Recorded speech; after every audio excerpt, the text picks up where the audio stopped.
everyone, my name is Tina. I'm here with 614 Magazine and we are in the green room. And today we have Miranda and we're going to talk about postpartum, how parenting is with cannabis, CBD, see what she thinks of it, and we're just going to powwow out and see where it goes. I brought you in today because I know that you are my neighbor and we are both avid smokers of marijuana, THC, CBD, everything all in between. And we actually are sipping on some 10 milligrams THC drinks right now.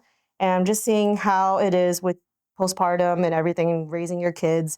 Has it helped you in the past with anxiety, stress, depression? Yes.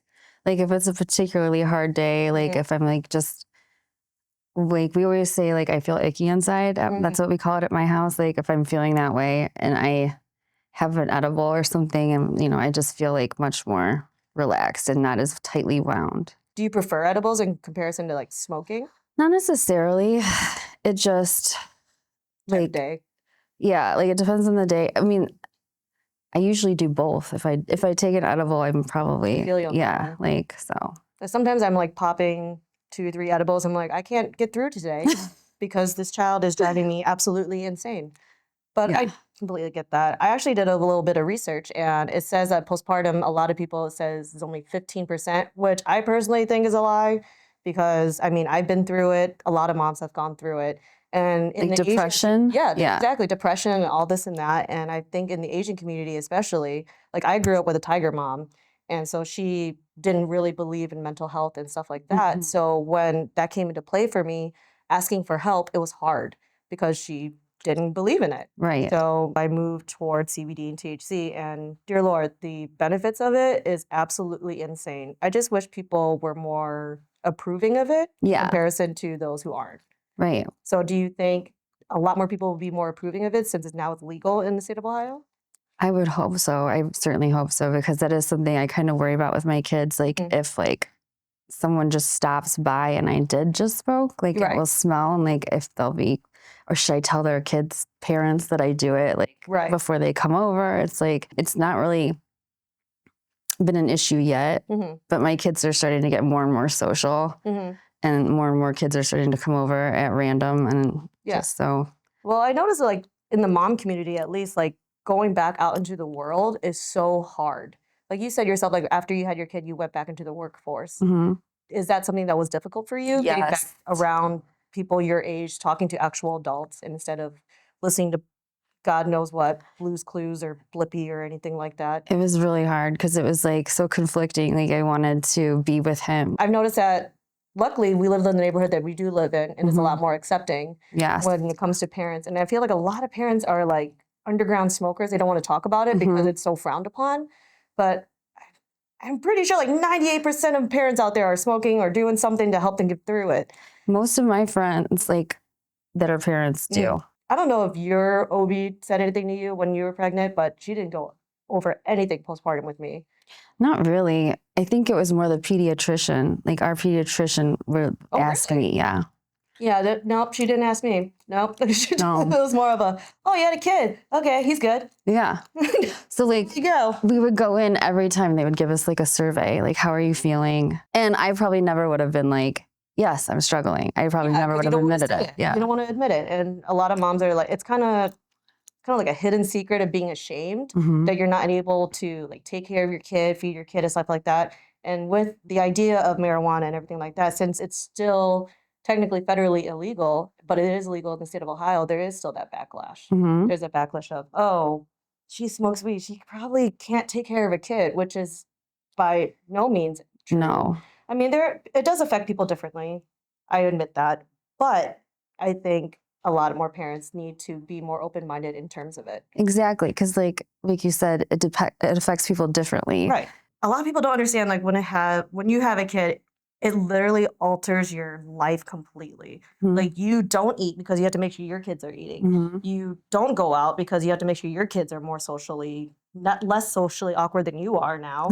And it just completely changes everything. And even again with postpartum, I think it's a lot of people don't talk about it and a lot of people don't bring it up. Yeah. It's actually kind of sad. Let's say you were choosing to breastfeed and, you know, postpartum, like why would it be better for your kid to have like Lexapro or like Wellbutrin, like through your milk that instead of THC. Like, I mean, to me, it's more natural. When I was breastfeeding, which by the way, breastfeeding is an absolute nightmare.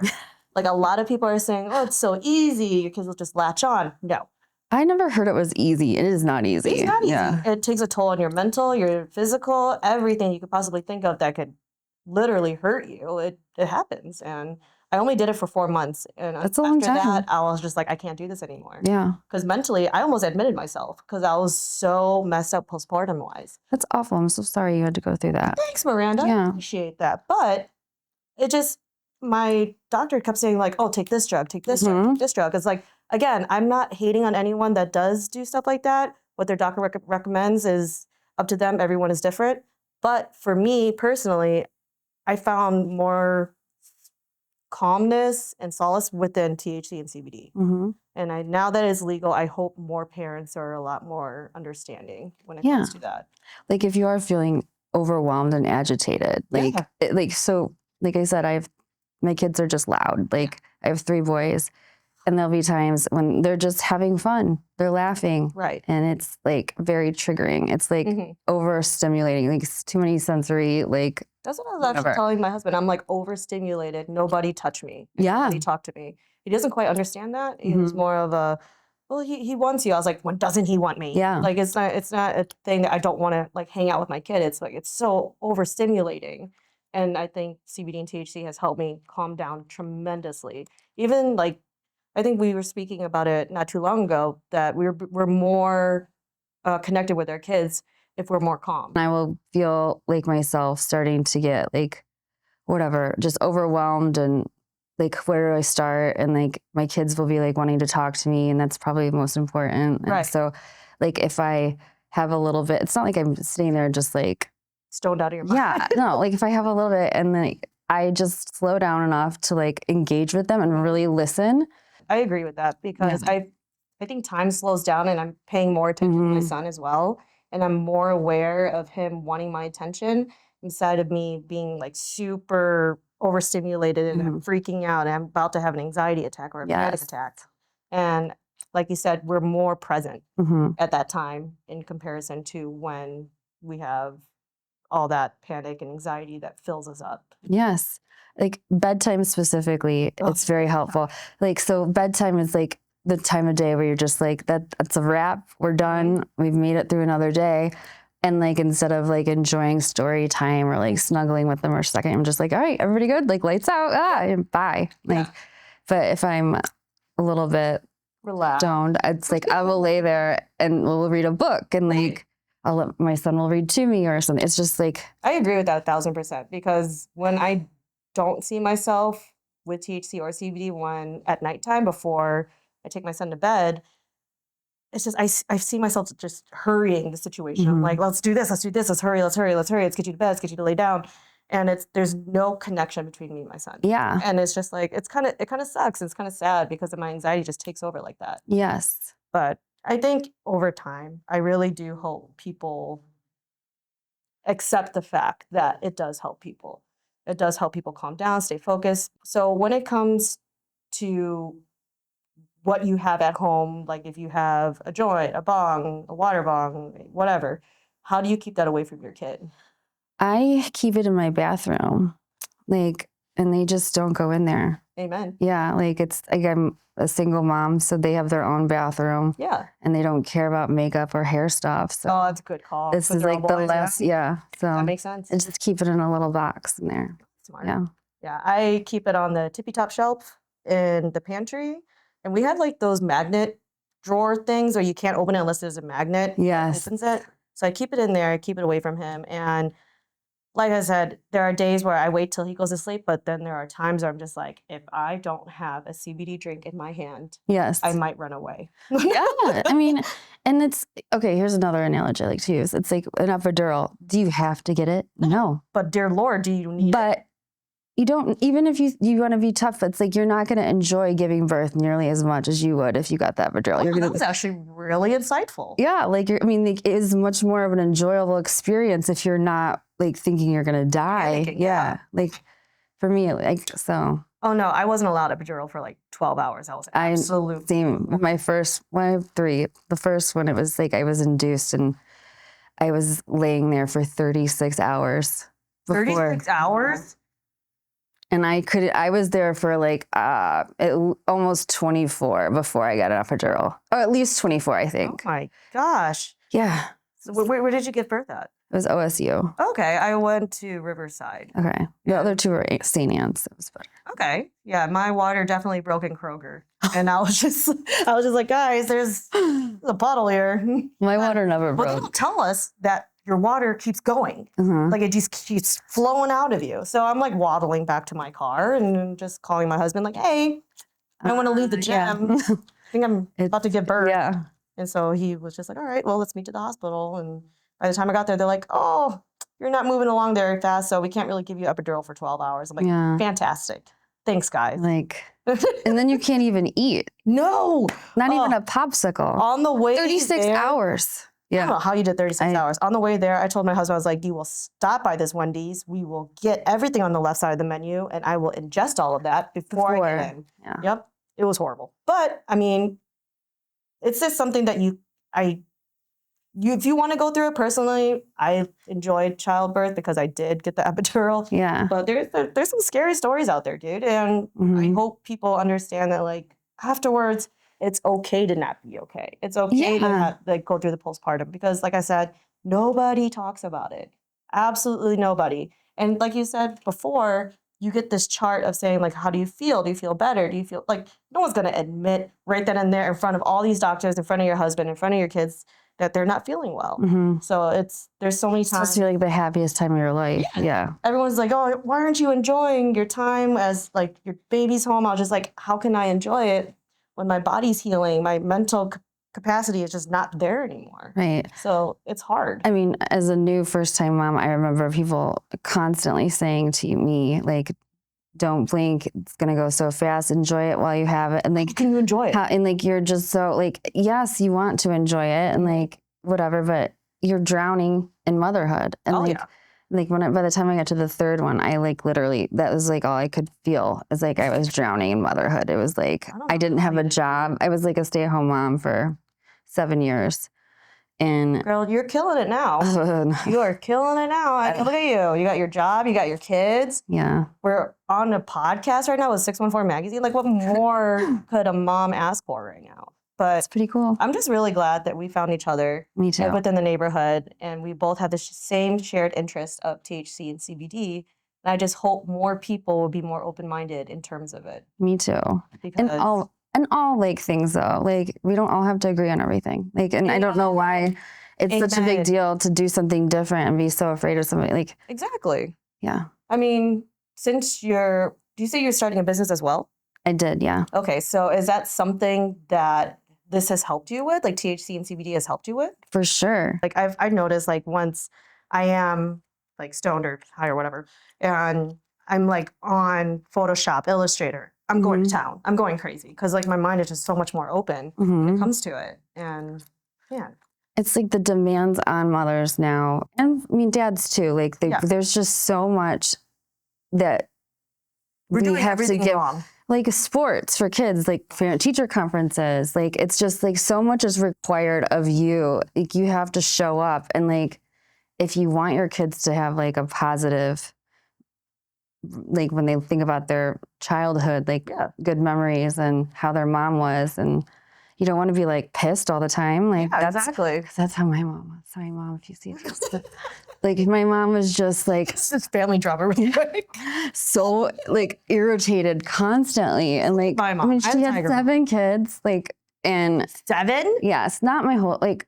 I was 12 when my youngest sister was born, and I was 17 when my youngest brother was born. Wow. So like my mom was pregnant when I was 16. You know how bad that sucked? I mean, you're taking care of everyone. Well, no, I mean, she was a hormonal psycho. Oh, okay.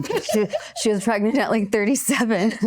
And she was just psychotic. And I was 16. It didn't go well. So. Do you feel closer to your mom now after having kids? I did for a long time. Yeah. Until I got divorced. I did, yeah. Like it did kind of bond us for a minute. I agree with that because my mom's like a super traditional Asian tiger mom. So when like even starting my own business and stuff like that, it was something that wasn't really in her cards because I wasn't a lawyer, I wasn't a doctor, I wasn't a scientist, I wasn't whatever, engineer. And it definitely brought us together because I'm just like, what do I do? But at the same time, the new ways of parenting has changed so much in comparison to when she was doing it. I mean, she gave birth to one of my brothers on a boat. I mean, there's really nothing I can really say against that. But she's like, you don't need a badass. You'll be fine. And I was like, I'm not fine. Yeah, no. Don't be a hero. I know. Thank you. Don't be a hero. Exactly. There are times and times not to be. But. Yeah. That when she's like, no, you an epidural, you'll be fine. I was like, I don't think so. I do remember calling my mom and being like, I don't know why you were such a bitch all the time. And she's now I get it. Yeah. Now I don't take this the wrong way, but like yes. Does your mom know that you partake in CBD? I mean, do you think she will be accepting of it? My parents don't even drink alcohol, which this is the thing, like there are people who drink alcohol and think marijuana is bad. Like you're not wrong. The devil's lettuce. Yeah, I don't understand that because I feel like I've never been like offended or assaulted by somebody in public that's a little bit stoned. But I have been offended and assaulted by someone who's very drunk. Yeah. For me, I personally think if more people are accepting of it, if more people realize the legality of it is okay in the state of Ohio and realize the benefits that it has. And my one niece, she actually has cerebral palsy and she used to have about 8 seizures a day. Yeah. And now she's taking CBD now that it's legal. She has 0 seizures. I just wish people saw that and see oh, shit, it's helping her. Right. It's like when used appropriately and whatever, it's just okay, let's think about opioids or something. Sometimes you have surgery and you need it.